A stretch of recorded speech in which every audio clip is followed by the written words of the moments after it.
Hey everyone, it's Eric Snaell, the author of the Fit Businessman book.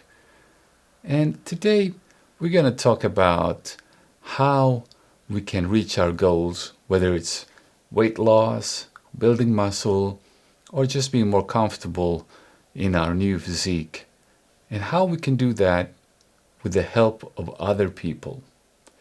If you think about these films where people are planning a heist and you have multiple skill sets around the table. You have someone with the brains, someone with the technology knowledge, someone who has a contact, someone knows how to drive something, and they build this team. And in these heist movies, they then, steal jewels or break into a bank. And when you think about your fitness goals, maybe it would pay off to think about this as a team effort, even if it's really selfish, egocentric. You're thinking about your health, your fitness, your well-being, but you can sort of assemble a group. It doesn't have to be people, but there should be, a team effort behind it to ensure that you can reach what you want to really reach. Because if you do it alone, it's going to go like in those movies where a poor guy tries to break in somewhere and everything just shuts down and he can't even get out from the building, and he just has to wait until the cops pick him up. So when we look at fitness and we'll look at our own health, there are several things that's involved, of course. And one side is the nutrition. Now, you might be under 18. If you're a minor, then of course I would blame or credit your parents of your overweight, your perfect weight, or your underweight. It's basically your parents' fault. Maybe not directly, but indirectly by the way they raised you. So if you're under 18, the influence food-wise comes quite a lot from your parents.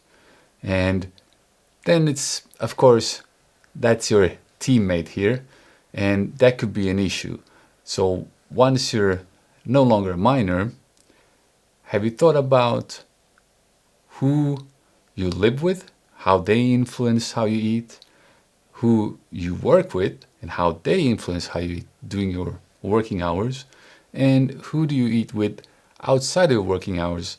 Let's say when you go out with your friends or just spend time out in the city. And a lot of these people will have a different effect on you.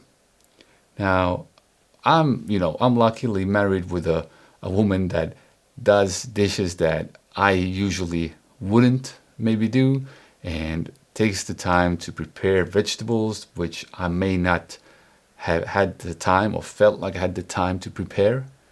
And the same, of course, for my kids. To ensure that they get enough vegetables, I can't really rely on what the school is offering or what the different restaurants and kiosks around the school provide. It has to be someone that steps in. And it's also a little bit too much to ask that a child would, try to cater, even if you give that child money, prepare your own damn dinner with all the rainbow vegetables and here's some cash, go and get you what you need. So there's other options, of course, if, let's say, you live alone. Well, then you have these companies that you can ask to prepare meals for you. And nowadays there's a lot of these prepping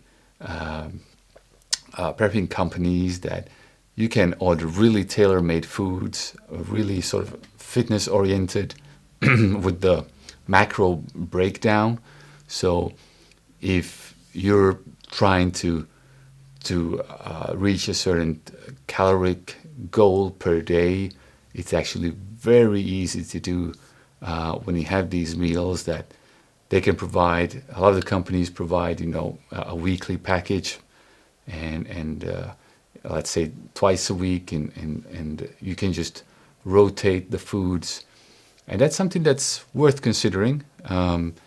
I've tried it a couple of times. It's quite expensive in the long run, but I would say it's a really good way to get on the right track. So when you have different foods, it's not always about what you eat, it's also about what you know. So in your circle of friends and acquaintances, there's probably someone that is knowledgeable and knows what, could be beneficial for you, depending on, let's say, if you want to build muscle. And there's probably someone you can ask. And you can see, okay, well, how have you solved it? A lot of us are hungry, right? Everyone has to eat. And a lot of us are into fitness. And a lot of people come up with really creative and good solutions when it comes to, let's say, high protein snacks, for instance. There's a lot of things you can do. And I haven't tried them all. I try to find stuff that I like, that's easy to bring along, and then I sort of maybe get stuck to my habits until I find something new. But I see when I talk to my friends, and they're in different sports, and then I see, okay, well, what do they eat, and how do they solve these problems that all of us have? So that's when it comes to nutrition. Of course, you investigate it yourself as well. You're looking at these YouTube videos, and you're trying to find out what could be good, what solutions are out there. But for the nutrition part, I would say it's really good to not necessarily find a coach, but to reach out and see, okay, what are the other people around you doing, and especially the ones that look the way that you want to look.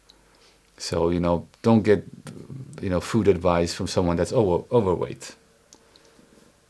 Now, for the training part, there's a lot of different people that you can reach out to, and a lot of different people do different type of sports. So there, if you're very set into one specific sport, I highly recommend that you actually ask people that are not in your sport how they train and what is their philosophy, and maybe, just maybe, go and try to train with them. I tried a lot of different sports, and the best way, or maybe the only way actually, I actually got over the threshold of trying something new was through people. It was people that I knew that said, hey, come and try this, give this a try, come along. And you have to go along to get along, and you have to go along in order to explore new things. And that might be something that I don't know, maybe you're missing something of a person like this in your inner circle of friends, acquaintances that might be, they could actually help you out. The same at your workplace. Maybe there are people that are, going for a run during lunch, and maybe, just maybe, you could join. It's good to have these different influences and people that you can reach out to. And when it comes to training, there I highly recommend that you have a coach. People ask me all the time, is it necessary to have a coach? And I coach myself, other people in Explosive Mode Sports, but I use coaches as well. So when I do athletics, I have a throwing coach, I have a sprint coach, and if I do something like CrossFit, there's a CrossFit coach. There's always someone that can help me and advise me and guide me, because you can't know everything, and there's always different perspectives that can help you out. And to really surround yourself with these people that can help you, whether it's nutrition or training, it's something that I think can support you. It's really like a support system. It's not just a management group that you can make good decisions with, but when times get tough, you will have some support there. And when you don't feel like training, maybe you have that guy that will give you a call and ask, hey, come along, we're going to go there, we're going to go here, and let's participate in that. And and that will flare up some motivation again. So you don't have to motivate yourself all the time. You don't have to have that burden if it feels like a burden. So I'm Eric Snaell, the author of the Fit Businessman book. If you need nutrition or training advice, ideas, there's over 250 references to different scientific studies here. Give it a try. You can order it on ExplosiveMode.com, and I'll see you at work.